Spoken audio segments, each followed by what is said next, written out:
Love should expand your life, not quietly replace it. Here's the question that should unsettle you a little. If your relationship ended tomorrow, would you know who you are without it? Not who you'd become again, who you already are right now, underneath the routines you've built as a couple. For a lot of people, the honest answer is a long pause.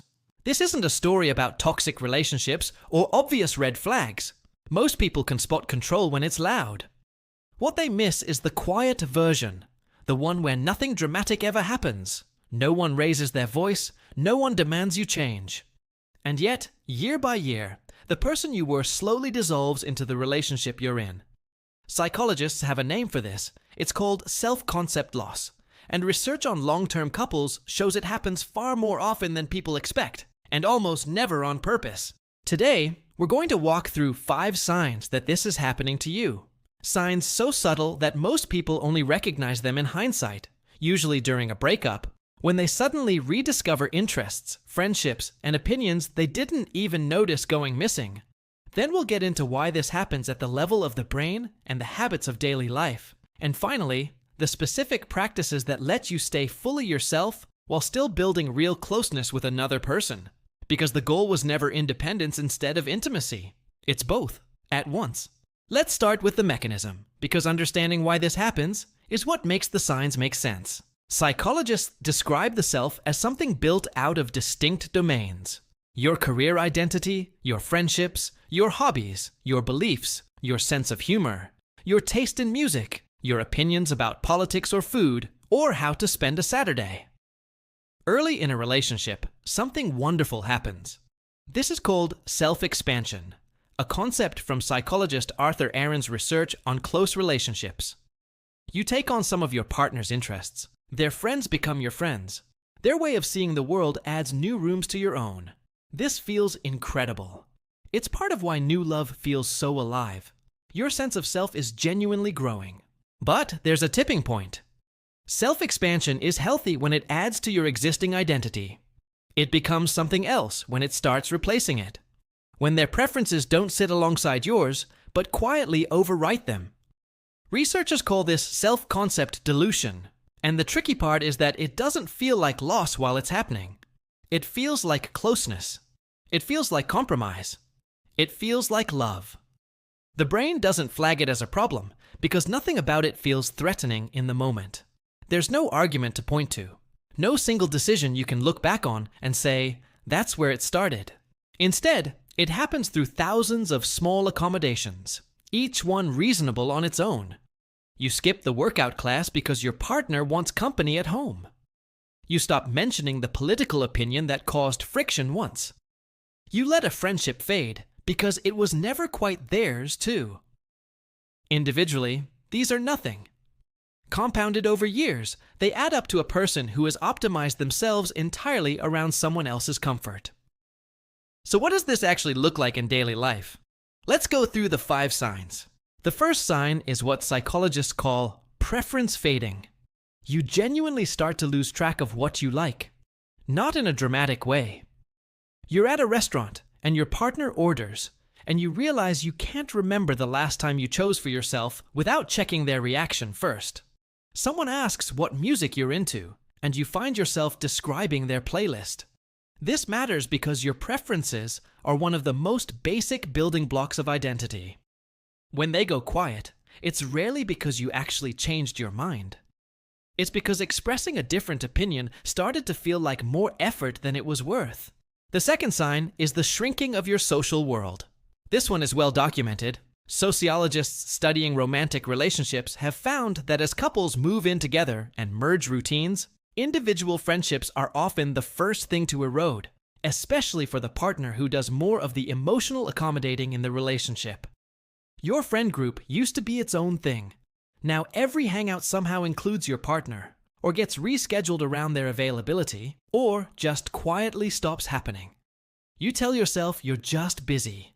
But busy and absent are different things, and it's worth being honest with yourself about which one this is.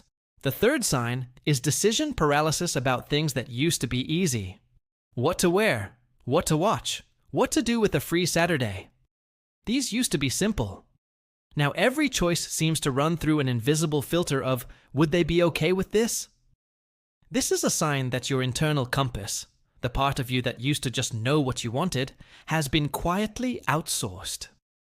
Decision-making research calls this external locus of evaluation, when your sense of what's right or good starts depending entirely on someone else's approval, rather than your own judgment. The fourth sign is harder to notice because it often gets mistaken for maturity.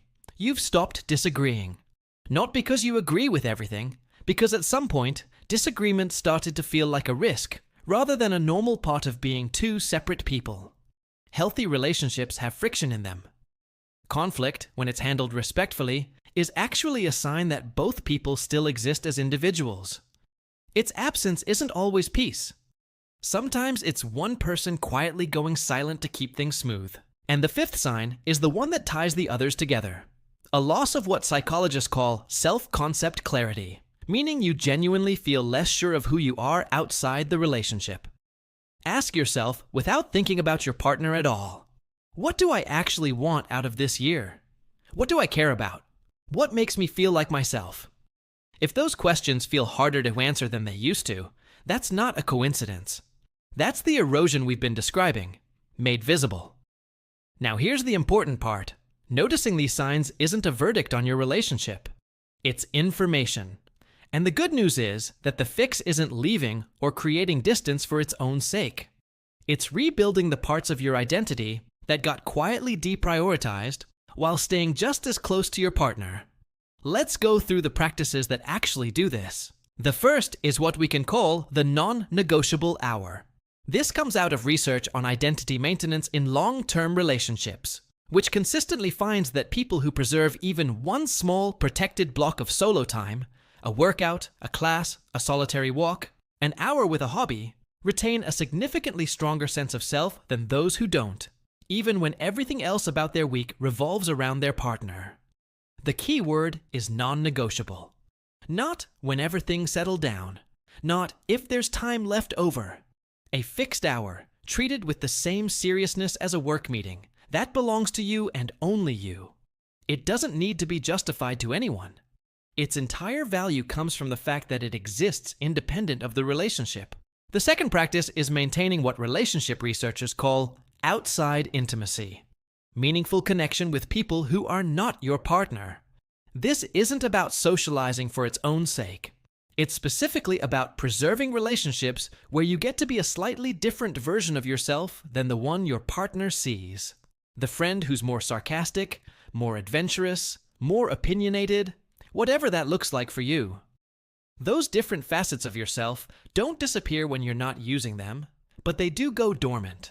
And dormant long enough starts to feel a lot like gone. Studies on long-term couples find that people who maintain strong friendships outside the relationship report both a clearer sense of identity and, notably, higher relationship satisfaction. The two aren't in competition. They reinforce each other. The third practice is deliberately voicing small disagreements before they build into big ones. Not manufacturing conflict, but simply telling the truth on the small things. The restaurant you'd actually prefer.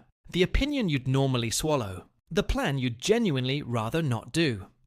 This works because self-concept clarity is built through expression, not through internal reflection alone. You find out who you are, partly by hearing yourself say it out loud, especially when it differs from what the other person expects. Every time you voice an honest, low-stakes preference, you're reinforcing the part of your brain that says, my perspective still exists here, and it still matters. There's a fourth practice worth naming because it ties the others together, regularly asking yourself a version of the question we opened with. Not in a moment of crisis, but as a routine check-in. Once a week, once a month, whatever cadence works for you. Who am I outside of this relationship right now? What have I been curious about lately that has nothing to do with them? This isn't about finding problems. It's about catching drift early, the same way you check in on your finances or your health, not because something's wrong, but because small course corrections are painless, and the alternative is discovering the drift years later, all at once. It's worth saying clearly, none of this is about creating emotional distance from your partner. In fact, the research points the other way. Couples where both people maintain a strong, independent sense of self tend to report deeper intimacy, not less of it, because you're offering your partner a whole, distinct person to connect with, rather than a reflection of themselves. Self-expansion theory, the same framework we started with, actually predicts this. Relationships feel most alive when both people are still growing as individuals, and bringing that growth back into the relationship, rather than dissolving into a single shared identity with no edges left. So, if you recognized yourself in some of these signs, take that as useful information rather than an alarm bell. Pick one small protected hour this week that belongs only to you. Reach out to one friendship that's gone quiet. Voice one honest preference you'd normally let slide. These are small moves, but identity doesn't erode all at once, and it doesn't rebuild all at once either. It happens exactly the same way it was lost, one small, ordinary decision at a time. The relationships that last aren't the ones where two people merge into one.